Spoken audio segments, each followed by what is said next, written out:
A cup of coffee, a $5 tip, a life-altering debt. For Maya Collins, waitressing at a Brooklyn diner wasn't a career. It was a purgatory of ketchup bottles and sore feet. The quiet man in the corner booth, Mr. Gino, was just another face, a moment of calm in her chaotic day. But in the time it takes for a bullet to cross a room, that quiet man became her responsibility. She threw herself in front of him, an instinct she couldn't explain. She didn't know his real name was Donato Genovese. She didn't know he was the head of the most powerful crime family in New York. And she didn't know that by saving his life, she had just ended her own. The smell of stale coffee and industrial bleach was the perfume of Maya Collins' life. At 24, she'd been waitressing at the corner bistro in Brooklyn for 3 years, a temporary stop that had solidified into a concrete reality. Her dreams of being a painter had faded.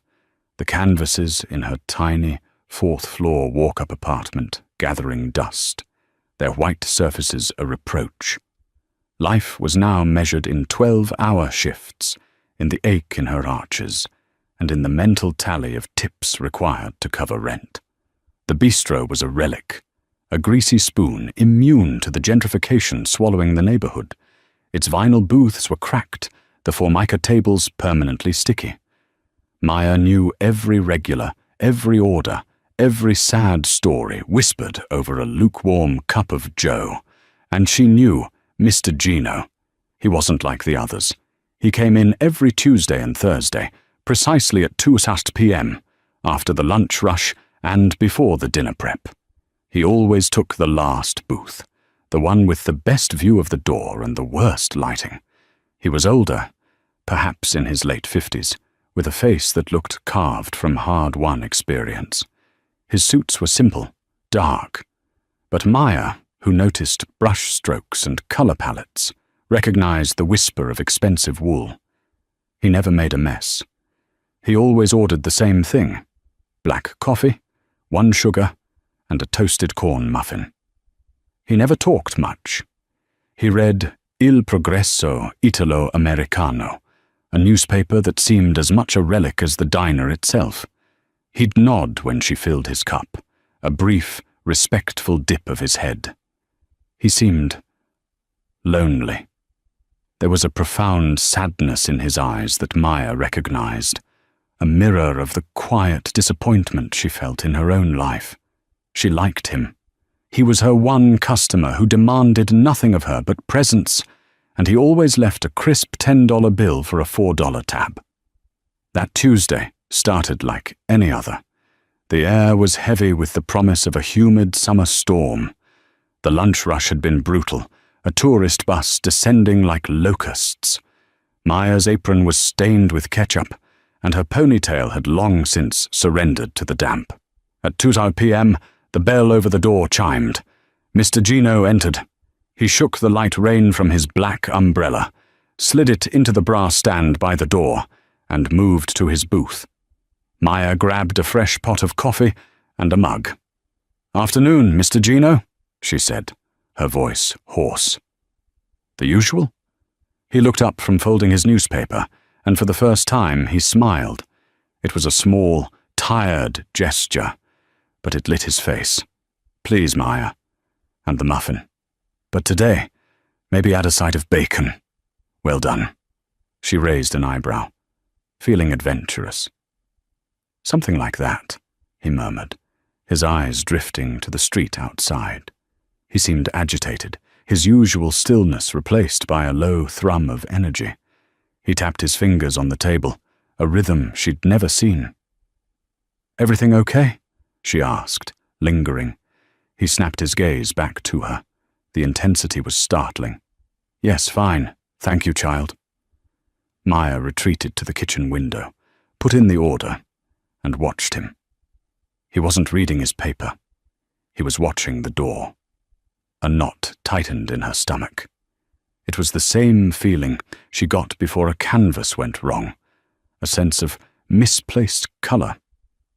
The bell chimed again. 2 men walked in. They did not belong.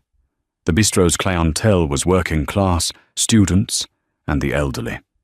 These men were different. They wore sharp, shark grey suits, too heavy for the weather. Their shoes were polished to a mirror shine. They weren't looking at the menu board. They were scanning the room.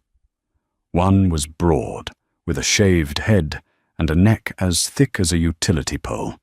The other was younger, thinner, with restless dark eyes. They spotted Mr. Gino. The thin one's lips curled into a smirk.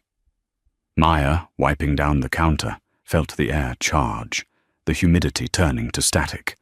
The men didn't take a table. They began to walk, purposefully, toward the back booth. Mr. Gino saw them. His hand, which had been tapping, slowly slid from the tabletop to his lap. He didn't look scared. He looked resigned, angry. "Mr. Gino," the thin man said, his voice a low sneer that carried across the near-empty diner. "We were told we might find you here. Bruno sends his regards.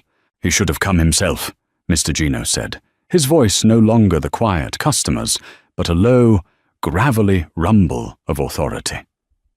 "He's busy," the thick-necked man grunted, "making arrangements for your funeral."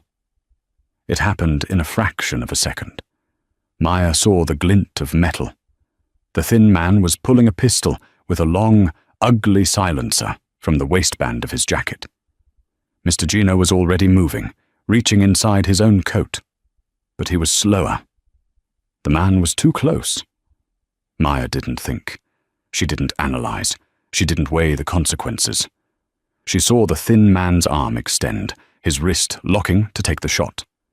She saw Mr. Gino, her quiet, sad customer, about to be executed over a corn muffin. She moved. She grabbed the heavy glass pot of scalding coffee from the burner. "No!" she screamed, a sound that felt ripped from her throat. She threw herself forward, bodily, between the men. She shoved Mr. Gino hard, trying to push him down into the booth, and simultaneously swung the coffee pot in a wide, desperate arc.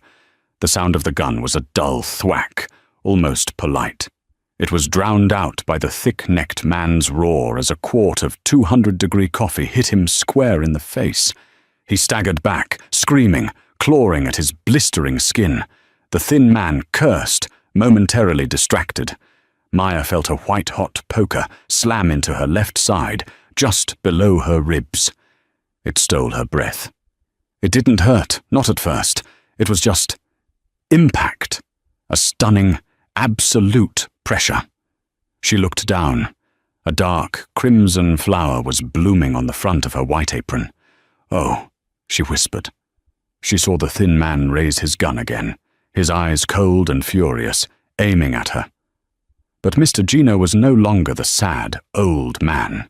His hand was out of his jacket, and it held a heavy, dark pistol of his own. 3 sounds, loud this time, bang, bang, bang, echoed in the small space, shattering the pie display glass. The thin man's chest exploded in red. He crumpled to the linoleum. The thick-necked man, blind and screaming, was already fumbling for his own weapon. Mr. Gino stepped out of the booth, stood over him, and fired twice more. Silence. The diner smelled of cordite, coffee grounds, and copper. Maya's knees gave out. She slumped against the booth, her hand pressed to the wound. It was wet. So wet. Mr. Gino, Donato Genovese, was at her side in an instant. His face was a mask of shock and disbelief. He ripped off his suit jacket, pressing the expensive fabric into her side. "Stay with me," he commanded, his voice shaking. He was applying pressure, his hands stained with her blood, pressing hard. "Why did you do that? Perche? You stupid, brave girl. Why?" The coffee was fresh, she mumbled, her vision starting to swim at the edges. The pain was arriving now, a vast, consuming ocean of fire. "Leo!" he bellowed, though no one else was there. He was pulling his phone from his pocket. You tip well," Maya whispered, a faint, ridiculous laugh dying in her throat. My name, he said, his voice urgent, his thumb dialing a number. My name is Donato. He put the phone to his ear. Leo, I'm compromised. The bistro. 2 of Bruno's men are down. And the girl, the waitress, she's hit. She's hit bad. Get the surgeon. Get Dr. Arden. Not the hospital, you understand? The clinic. I'm bringing her in now. And Leo, bring everyone. He hung up, scooped Maya into his arms, as if she weighed nothing. He kicked the diner door open, into the rain, leaving the dead men and the shattered glass behind. Maya Collins' last conscious thought was that her shift wasn't over. She was going to be fired. Then the grey, rainy Brooklyn sky dissolved into black. The first sensation was not pain, but softness. Impossible softness. Maya was floating on a cloud. The scent in the air wasn't bleach or old grease. It was lavender and antiseptic. She forced her eyelids open. They felt heavy, glued shut. The light was soft, indirect, coming from sconces on a pale yellow wall. She wasn't in her apartment. She wasn't at St. Mary's General. She was in a room so luxurious it looked like a hotel suite. Cream-coloured furniture, a thick Persian rug, and a vase on the bedside table overflowing with white orchids. She tried to sit up, and a bolt of agony shot from her side, radiating through her entire body. She cried out, a dry, cracked sound. A man in a crisp white coat was beside her instantly, gently pressing her back down. Easy, Miss Collins. You're safe. You've had extensive surgery. His face was kind, middle-aged, with wire-rimmed glasses. He wore a name badge. Dr. Philip Arden, St. Jude's Private Surgical Center. Maya had never heard of it. Where? She rasped. St. Jude's. It's a private clinic, he said, adjusting the IV drip in her arm. You were shot. The bullet passed through your spleen and nicked your diaphragm. You're very, very lucky. It was a clean entry and exit, but you lost a great deal of blood. Mr. Gino, she whispered, the memories flooding back. The coffee, the gun, the blood on her apron. Is he? The man who brought you in? He's fine, Dr. Arden said, his expression carefully neutral. He personally arranged for your care. He sat in the waiting room for all 9 hours of the surgery. 9 hours, Maya tried to process this. She looked at her side. Beneath the pristine white sheet, she was heavily bandaged. He saved my life, she murmured. Dr. Arden paused, his fingers on her wrist, checking her pulse. No, Miss Collins. By all accounts, you saved his. He wanted to be the first to see you when you woke up, but he was called away on urgent business. He left strict instructions for your care. My care. You are not to worry about anything. The bill, your recovery, it's all being handled. Now get some rest. The anesthetic is still wearing off. He smiled, injected something into her IV line, and the edges of her vision softened again. As she drifted off, one thought snagged in her mind. Who was Mr. Gino? When she woke the second time, the room was darker. The orchids seemed to glow in the moonlight from a large window, and there was a man sitting in the visitor's chair. It wasn't Mr. Gino. This man was younger, in his 30s, with sharp features and watchful, intelligent eyes. He wore a perfectly tailored black suit, no tie.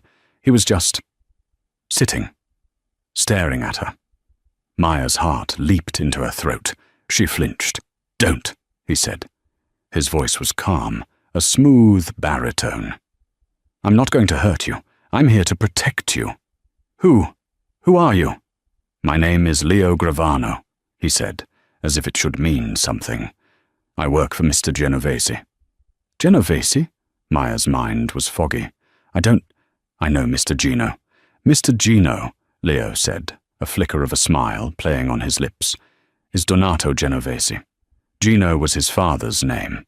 Leo stood up, walking to the window. He was tall, graceful, moving with the coiled energy of a predator. He looked out at the city lights. "He feels a great debt to you, Miss Collins." "Debt? I didn't want him to get hurt," Maya said, her voice small. "The diner, the other men. Are they?" "They are being handled," Leo said, a statement of absolute finality. The police were told it was a gas main explosion. The city is very efficient when properly motivated. The corner bistro, I'm afraid, is gone. Gone! Her job, her paycheck. The thought felt distant, unreal. "He's very grateful," Leo continued, turning back to her, "which is why you are here. This is the finest private clinic in the state. Dr. Arden is the best trauma surgeon on the East Coast, and I am your personal security detail." "Security?" Maya tried to laugh, but it hitched in her chest. "Security from what? I'm a waitress." "You were a waitress," Leo corrected gently. "Now, you are the woman who took a bullet for Donato Genovese. That makes you visible. The men who shot you, they have friends. They have a boss. His name is Bruno Falcone. He is not a forgiving man. He will be displeased. Not only did his men fail to kill Mr. Genovese, but they were killed by him. And you saw it." A cold dread, heavier and sharper than the surgical pain, settled over Maya. I don't know anything. I won't say anything. I just want to go home." "You can't go home," Leo said, his voice hardening slightly. "Your apartment is being watched. We are moving you from here as soon as Dr. Arden clears you. You will be Mr. Genovese's guest." "Guest? Or prisoner?" Leo looked at her, his expression unreadable. "That," he said, "depends entirely on your perspective." The door opened. Donato Genovese stood in the doorway. He was not Mr. Gino. Mr. Gino wore a simple dark suit and looked sad. This man was flanked by two other large men who stayed in the hall. He wore an immaculate grey overcoat, and the sadness in his eyes was gone, replaced by an ironclad authority that filled the room. His hair was slicked back, and a heavy gold ring gleamed on his pinky finger. He looked at Maya, and his face softened, the old sadness returning, but mixed with something new. Awe. He dismissed Leo with a curt nod. Leo vanished from the room, pulling the door closed. "Miss Collins, Maya," Donato said. He walked to her bedside, pulling the chair close. He sat, leaning forward, his hands clasped. "Mr. Gino." "Donato," she said, her throat dry. "I came," he said, his voice a low rumble, "to apologize, and to thank you.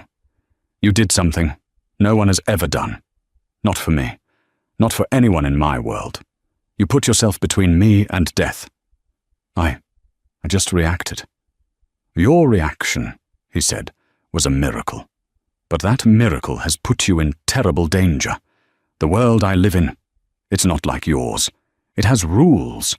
And one of the rules is that enemies are not forgiven. Another rule is that debts are always paid." He reached into his jacket and pulled out a checkbook. "I have paid for this hospital. I have settled your affairs, your lease, your utilities. I want to give you money, enough money so you never have to pour coffee again. A new apartment, a new car, a new life, anything you want." Maya stared at him. The power rolling off him was terrifying. This wasn't a sad, lonely customer. This was a king. "I don't want your money," she whispered, and the honesty of it surprised even her. I want my old life back. I want to go home. I want to be invisible again." Donato looked down at his hands. When he looked up, his eyes were filled with a terrible, profound pity. "I'm sorry, Maya," he said, his voice heavy.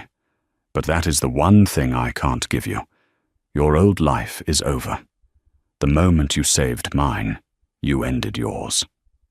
3 days later, Maya was discharged from St. Jude's. She was not taken in a taxi. She was wheeled to a private underground garage where a black, armor-plated Mercedes sedan was waiting. Leo Gravano opened the door for her. The windows were tinted, so dark they looked like polished obsidian. Her home was not her fourth-floor walk-up in Brooklyn. It was a penthouse apartment overlooking Central Park. It was, Maya had to admit, the most beautiful place she had ever seen.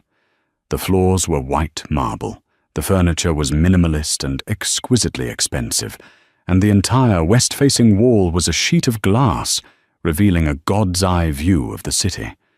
It was also a prison. Leo lived in a guest suite near the entrance. A rotating team of 2 other men, polite but silent, were stationed in the private elevator lobby. She was never alone. "You have everything you need," Donato had told her when he'd shown her the apartment. He'd been there for 10 minutes before being called away again. "A full kitchen. Any food you desire will be delivered. This tablet," he'd pointed to a sleek device on the marble island, "is connected to the internet. You can order clothes, books, art supplies." Art supplies. The word had hung in the air between them. He'd done his research. He knew what she had given up. For the first week, Maya did nothing but heal. The pain in her side was a constant, dull throb. She slept. She watched the tiny yellow cabs move like beetles, 19 floors below. She ate the gourmet food that appeared in her kitchen, prepared by a private chef who came and went under Leo's supervision. And she felt the cage tightening. She had no phone. Her old one had been lost.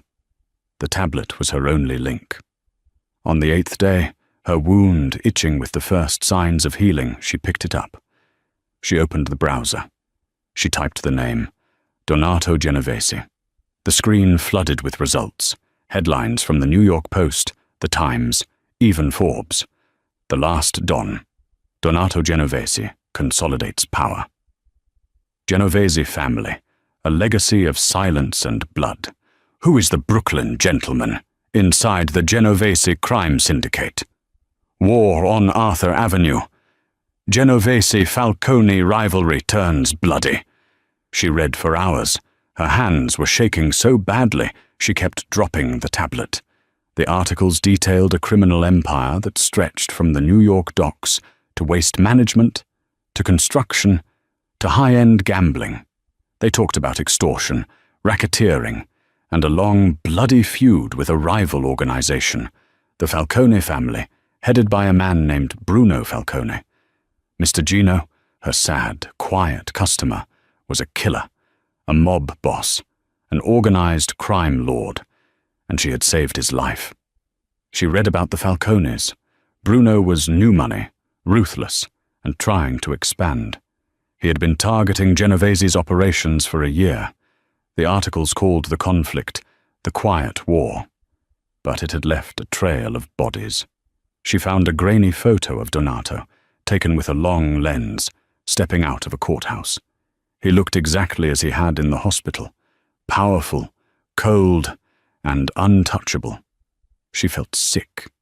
She ran to the cavernous marble bathroom and retched. The men he'd killed in the diner, they weren't just robbers. They were assassins, and she had stepped in the middle of a Mafia war.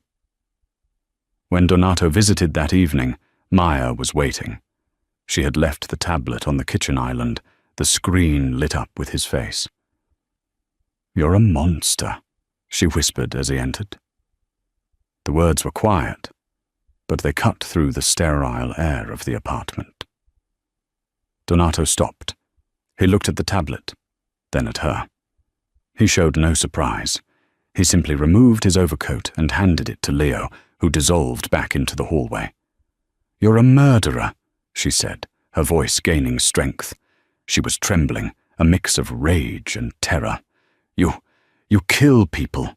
Those men in the diner. They were there for you. And I got shot for you." Donato walked slowly to the kitchen island. He picked up a green apple from a bowl and polished it on his sleeve. "Yes," he said, his voice calm. "I am." And they were. "And you did," The lack of denial, the simple acceptance of the fact, stunned her into silence. "You lied to me," she finally managed. "You let me serve you coffee, week after week. You pretended to be normal." "I was not pretending," Donato said, turning to face her. He took a bite of the apple. The crunch was offensively loud. "The bistro, my father, Gino, took me there every Sunday after church. It was his favorite place. After he died, I went there to remember him. To be for 1 hour just Gino's son.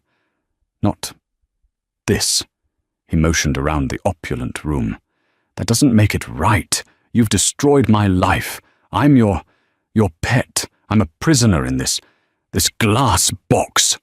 "You are protected," he corrected, his voice sharp, the authority returning. "What did you read on that device? Did you read about Bruno Falcone? Did you read what he does to people who get in his way? He doesn't just kill them, Maya. He makes them suffer.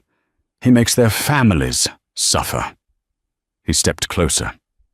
Maya recoiled, backing up until she hit the cold glass wall. "They saw your face," he said, his voice dropping. "They know the waitress from the bistro saved me. They know I pulled you out of there. To them, you are not an innocent civilian. You are my property. You are my shield. And because you are mine, he will try to take you. He will try to break you, just to hurt me." "So this is it?" she cried, tears of frustration streaming down her face. "This is my life? Waiting in a penthouse until someone comes to kill me?" Donato's expression softened. He reached out as if to touch her face, but stopped, his hand hovering in the air. "This," he said, "is your life. For now. Until Falcone is dealt with. I am doing this to keep you alive. I owe you that." "You don't owe me," she spat. "You owe me my old life, my apartment, my shitty job, my right to walk down the street without Leo. I cannot give you that," he roared, slamming his hand on the marble counter. The apple flew from his grasp. The sudden violence made Maya jump. He breathed deeply, composing himself. The mask of the Don slipped back into place. "You don't understand the rules, Maya. You live in a world of feelings and hopes. My world is made of stone and blood. It has only one rule: debts are paid. You saved my life. That is a debt that can never be repaid. It is a blood debt. It binds me to you. Whether you like it or not, your life is now more valuable to me than my own. I will not let them harm you. I will not let anyone harm you." He turned to leave. His shoulders were slumped, and he looked, once again, like the tired old man from the diner.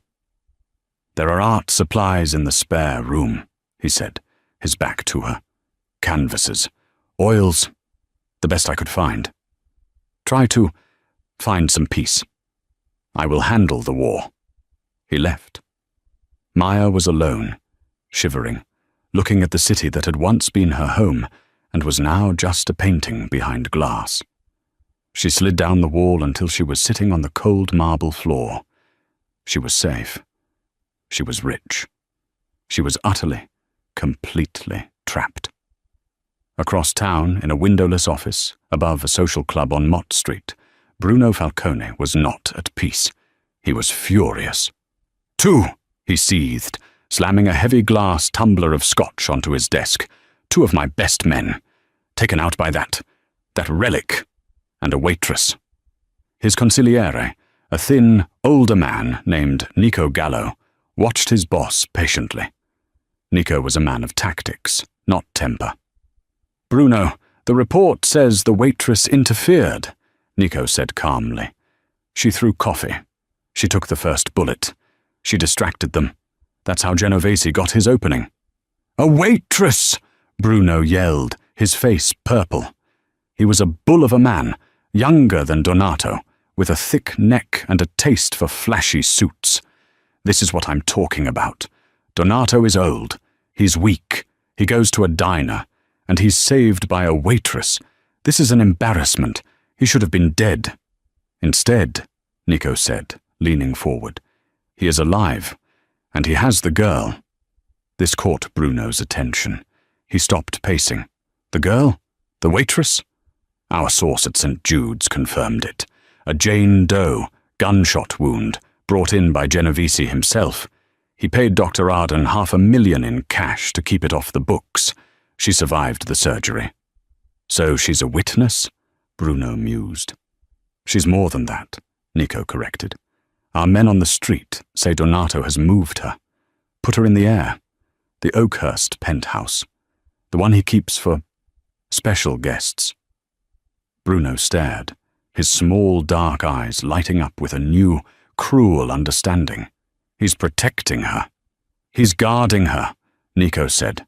"Leo Gravano is on her full time. She hasn't left the building." Bruno Falcone began to laugh. It was an ugly, grating sound. "Oh, this is better. This is so much better than him being dead." "Boss? Don't you see, Nico? The old man has gone soft. He's sentimental. This girl, she's not a witness. She's his weakness. She's the one thing in the world that isn't his. She's an innocent, and he's soiled her, just by bringing her into his world." "What are you proposing, Bruno? The Oakhurst is a fortress. We can't get a man in." "We don't need to," Bruno said, his smirk returning. "We don't want to kill her. What's the point in that? No, we want to talk to her. We want to offer her an escape."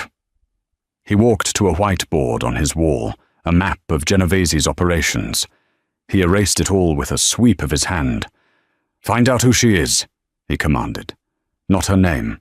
I don't care about her name. Who does she know? Who does she love?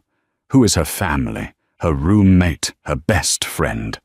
Who is the one person in the world she trusts?" It took Nico Gallo's team 48 hours. Maya Collins was a ghost. No family in New York. Few friends. She worked, she painted, she went home. But there was one. "Sarah Jenkins," Nico reported, laying a grainy photo on Bruno's desk. Her old roommate from art school. They're still close. They meet for coffee every Sunday. Or they did. Jenkins has been calling Collins' phone, left a dozen worried messages. She filed a missing persons report, but it was discouraged by Donato's people. Sarah Jenkins. Bruno tasted the name. She's worried about her friend. She thinks her friend is missing. That's perfect. What's the play, boss? The play is simple. We don't approach Sarah with a threat. We don't approach her with money. We approach her with concern. Sarah Jenkins was terrified. Maya, her most reliable, boring, wonderful friend, had vanished. Her phone went straight to voicemail. Her apartment was empty. The police had been useless, taking her report with a bored expression and telling her Maya had probably just met a guy. Sarah knew better. She was sitting in her small studio apartment, crying when the knock came. It was two men. One was older, Nico Gallo, who looked like a kindly uncle. The other was Bruno Falcone, who looked like a shark in a $5,000 suit. "Ms. Sarah Jenkins?" Nico asked, his voice gentle. "May we come in? We have information about your friend, Maya Collins." Sarah's fear was instantly replaced by a desperate hope. She let them in. "Who are you?" she asked, wringing her hands. "Are you private investigators? Did you find her?" "We are associates of a man who is very concerned about Maya's well-being," Bruno said, his voice a sympathetic rumble. He sat on her worn-out sofa as if it were a throne. "Your friend is not missing, Miss Jenkins," Nico said softly. "She's a prisoner." Sarah's blood ran cold. "What? A prisoner? Who?" "A very, very bad man," Bruno cut in. "His name is Donato Genovese. He's a Well, you can guess what he is. Your friend was in the wrong place at the wrong time. She saw something she shouldn't have. And now he's holding her. He has her locked in a penthouse. She can't leave. She can't call. It all clicked for Sarah. The sudden disappearance, the disconnected phone, the police's lack of interest. Maya was in trouble. "Oh my God," Sarah whispered, sinking into a chair. "We have to call the police, the FBI." "You already tried," Bruno said, his voice dripping with false sympathy. "They can't touch him. He owns them." "But we can. My organization, we are in a dispute with Mr. Genovese. We want to hurt him. And we've learned that he's holding this innocent girl. It's offensive to us." "What do you want?" Sarah asked, her eyes narrowing. "We want to help her escape," Nico said.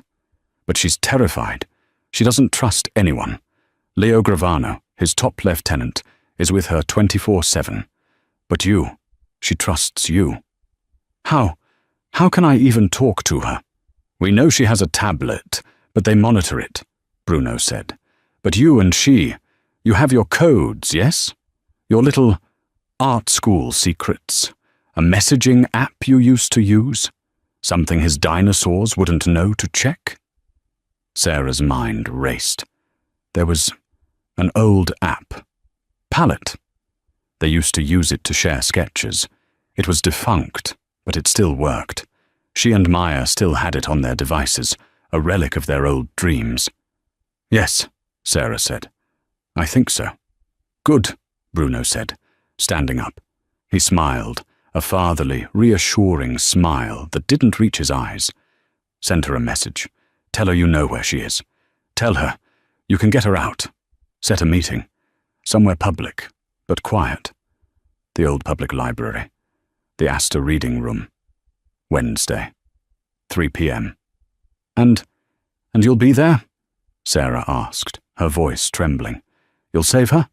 "We'll be there," Bruno promised, patting her on the shoulder. "You're a good friend, Sarah Jenkins. You're going to save Maya's life." As they walked out, Nico looked at his boss. "You think she'll do it?" Bruno chuckled. "She's a hero. She's desperate. She'll walk her friend right into our arms. And once we have the girl, Donato, he will kneel. He'll give us anything we want to get his new pet back in one piece." In the penthouse, Maya found a routine. She painted. Donato had provided the finest supplies, and she used them, pouring her rage and isolation onto the Belgian linen. She painted the city not as a glittering skyline, but as a fractured, lonely cage. Donato visited more frequently, often just watching her work. "It's angry," he said one evening, looking at a dark, fractured cityscape. "I wonder why," Maya retorted, not looking up. He ignored her sarcasm. My son.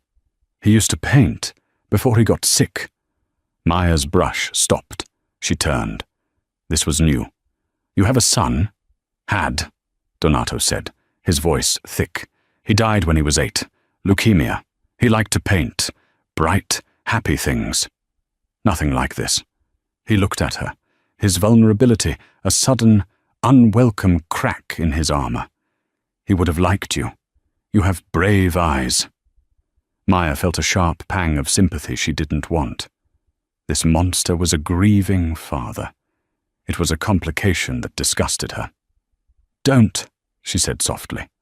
"Don't try to make me like you." "I am not trying," Donato said. "I'm just talking. It's been a long time since I've had anyone to talk to who isn't afraid of me." "I'm terrified of you," she said. "No," he said, shaking his head. "You are angry. You are trapped. But you are not afraid. If you were, you would have stayed behind the counter. You would never have thrown the coffee." He was right, and that terrified her more than anything. That night, alone in her sterile bedroom, she heard a faint ping. It wasn't the tablet. It was her old laptop, which Leo had cleaned and she'd ignored. She booted it up. A message from Palette, a defunct art-sharing app she and Sarah had used in school. From SJ Sketches. Maya. Oh my God, Maya, are you there? I know you're in trouble. I know he has you. I can help. I have people. They're good people. They want to get you away from him. Can you meet me? The old Astor reading room. The library. Wednesday. 3 p.m. Please, Maya, say yes. I'm so scared for you. Maya's heart hammered against her ribs. Sarah, her best friend, her only link to her old life. Sarah was trying to save her. A wave of guilt washed over her. Sarah was out there risking everything, while she was in here, painting, and empathizing with the monster. This wasn't a bond. It was Stockholm Syndrome. She had to get out. She looked at the door. Behind it, Leo was always watching. She would need a perfect diversion, chaos that even he couldn't control. She messaged Sarah back. I'll be there. I'm scared. 3 p.m. On Wednesday, at 2:30 p.m., she put her plan into action. Leo was in the living room, reading. Maya went to the kitchen and grabbed a heavy cast-iron skillet.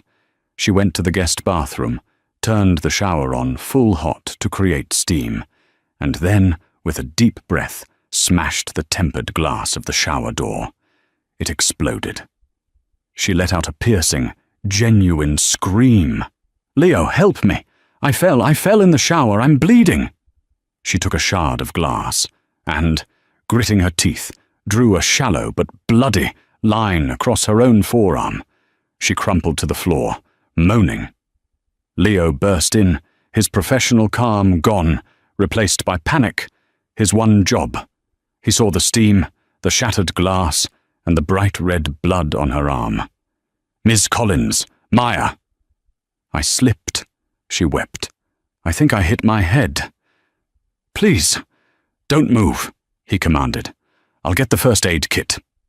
He ran from the bathroom toward the kitchen. The second he was out of sight, Maya was up.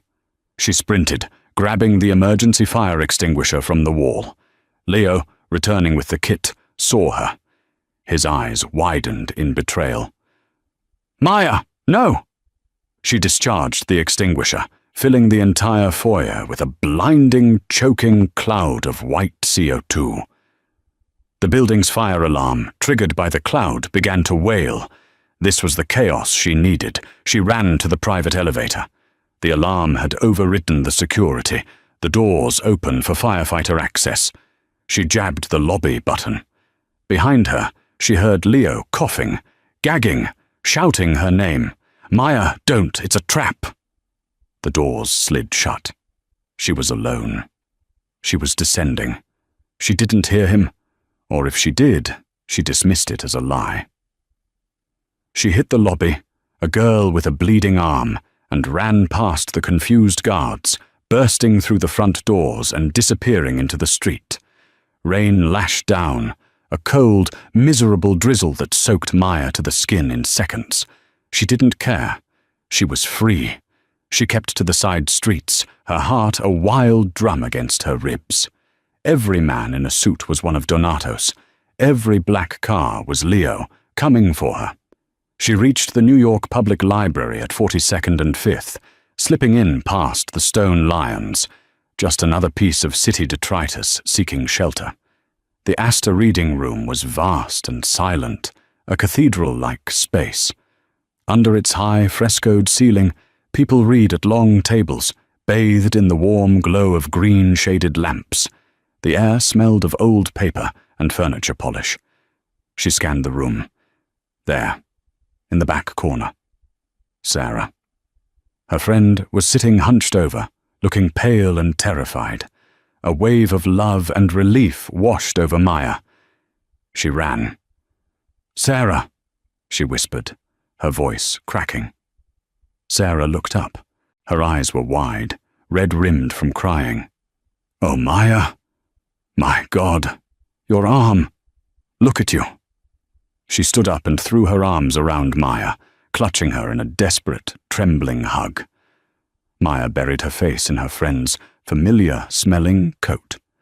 You came? Sarah wept. I was so scared. You saved me, Maya breathed, tears of gratitude mixing with the rain in her hair. You saved me. Let's go. We have to go now. She started to pull Sarah toward the exit. Wait, Sarah said, her voice small. She didn't let go of Maya. In fact, her grip seemed to tighten. Sarah, what is it? We have to run.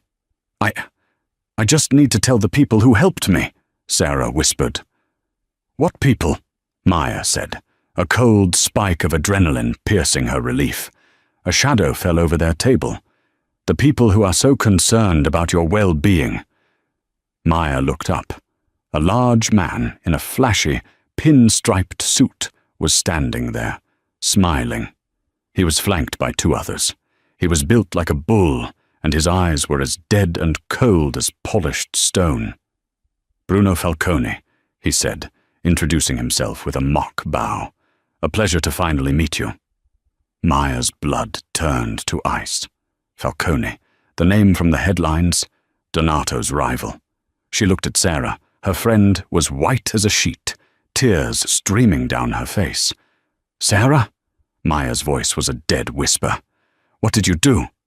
They said you were a prisoner, Sarah sobbed, her grip on Maya's arm now a vice. They said they were saving you. They promised they wouldn't hurt you. Don't be too hard on her, kid. Bruno Falcone clicked his tongue. She thought she was a hero. And now, his smile vanished. You're going to come with us, quietly, or we paint these pretty walls. One of his men pressed the muzzle of a gun, hidden by his coat, into Sarah's ribs. No, Maya said. She looked at her friend, at the gun, at the exit. Leo's words echoed in her ears. It's a trap. Please, Sarah begged. Don't let them. Shut up, Bruno hissed at her. Now, Miss Collins, walk. They started to move, Bruno's men forming a tight box around the two women. They were walking past the long tables toward the main exit. They reached the top of the grand marble staircase leading to the lobby. Outside, Bruno ordered. There's a car waiting. No. A voice. Calm. Cold. It came from the landing below them. Leo Gravano was standing at the bottom of the stairs. He was no longer disoriented. He was immaculate, his suit jacket buttoned. He looked disappointed. Bruno Falcone's men tensed. They grabbed Maya and Sarah, pulling them close, using them as shields. Gravano, Bruno sneered. Just one of you. Donato's slipping, letting his best man play bodyguard. Let her go, Bruno, Leo said. He didn't raise his voice. This is between us. The girl is a civilian. She was. Bruno laughed. Now she's leverage. And this other one, he yanked Sarah's hair, is just garbage. You want him? Come and get him, or you walk away. I take the girl. And maybe I let her friend live. Maya looked at Leo. His eyes were locked on hers. He gave a tiny, almost imperceptible shake of his head. Don't move. I'm afraid I can't do that, Bruno, Leo said. And then he drew his weapon. It wasn't a panicked shot. It was a fluid, practiced motion. The man holding Sarah grunted, a red circle appearing on his forehead. He was dead before he hit the marble. Chaos erupted. People screamed, alarms blared. Bruno roared, pulling Maya in front of him, firing his own gun wildly toward Leo. Leo didn't fire back. He was already moving, using the side of the massive staircase as cover. The second gunman grabbed Sarah, who was screaming hysterically, and tried to drag her down the stairs. Leo was there. He moved faster than Maya had ever seen a person move. He was a wraith. He disarmed the man, broke his wrist with a sickening crack, and struck him in the throat. The man collapsed, gurgling. Now it was just Bruno, holding Maya, his arm locked around her neck, a gun to her head. "Stop!" Bruno screamed, his voice echoing in the cavernous hall. "Stop or I kill her! I swear to God, Leo, I'll do it!" Leo stopped. He was 10 feet away. His gun was at his side, but not aimed. "He's bluffing," Leo said, his eyes on Maya's. "He needs you alive. But you need to do exactly what I say." "Go to hell!" Bruno spat. "Maya," Leo said, his voice dropping, "when you threw that coffee, what was your target?" His face," she stammered. "Good. This time aim for the elbow. Use yours." "What?" "His arm," Leo said. "Drive your elbow back, into his. Now." Maya didn't think. She reacted. She slammed her left elbow with all her weight into the joint of the arm that was holding her. Bruno howled. His grip loosened for half a second. His gun arm spasmed involuntarily. It was all Leo needed. The thwack of the silenced shot was almost lost in the alarms. Bruno Falcone's eyes went wide. He looked down. His legs buckled. He crumpled to the ground. Leo hadn't aimed for his chest. He'd aimed for his knee. Leo was on him in an instant, his boot on Bruno's wrist, kicking the gun away. He hauled the whimpering, bleeding boss to his feet. "The war," Leo said into Bruno's ear, "is over." He turned to Maya, who was shaking, pressed against a pillar. Then he looked at Sarah, who was sobbing on the floor. Leo's face was hard. "I told you it was a trap," he said, his voice flat. How did you know?" she whispered. Leo tapped his ear, a tiny flesh-colored earpiece. "I wasn't just watching you, Ms. Collins. I was listening. I heard the pallet notification. I heard your escape plan. I let you run, so I could catch him." Maya stared at him, horrified. Her escape, her plan, it was all part of his. You used me. You let me get—" "I kept you alive," Leo snapped, "and I ended a war. My job is done." Black sedans were already pulling up outside. Men in dark suits were flooding the library lobby, moving with terrifying, silent efficiency. They put a black bag over Bruno Falcone's head and dragged him out. Leo grabbed Maya's arm. "We're leaving." "Wait," Maya said, going to Sarah, who was incoherent with fear. "Sarah, don't," Sarah shrieked, flinching away from her. You're one of them." "No, Sarah, Get her," Leo said to one of his men, pointing at Sarah. "What? No, don't hurt her," Maya yelled. "She's a liability," Leo said. "She knows too much. She talked to Falcone. She betrayed you." "She's my friend. She was scared." Leo paused. He looked at Maya's face, streaked with tears and dust. He looked at the screaming, pathetic form of Sarah Jenkins. "She comes with us," Leo said finally. "The Don will decide what to do with her."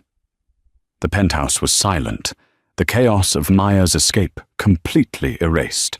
Donato Genovese was waiting, standing in front of the glass wall, a silhouette against the city lights. Leo marched Maya in, followed by two men who dropped a sobbing Sarah Jenkins on the marble floor. "Leave us," Donato said, without turning.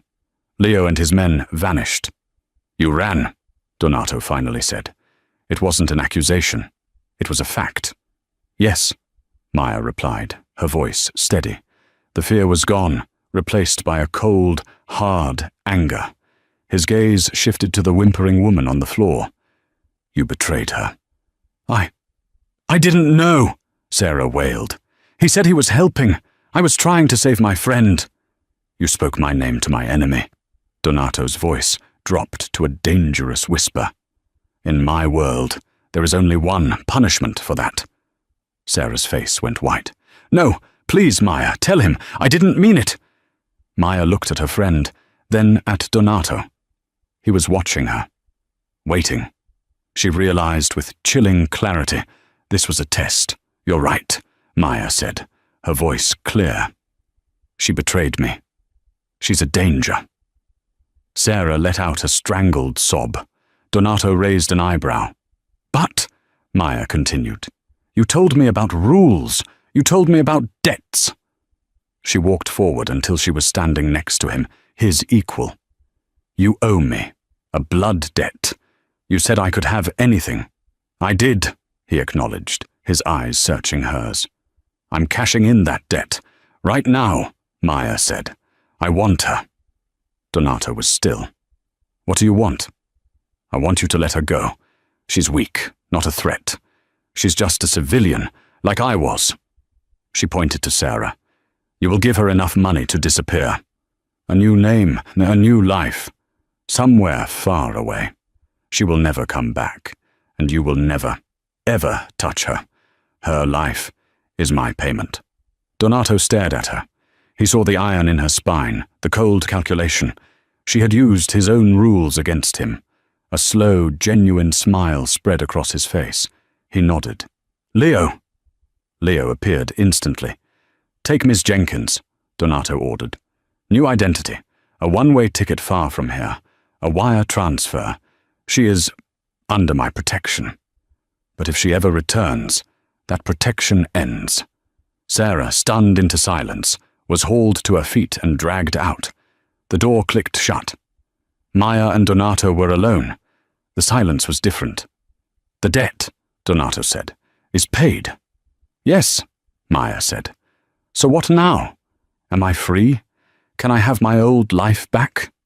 I can't give you that, Donato said, turning back to the window. You know that. Falcone is my prisoner, but he has sons.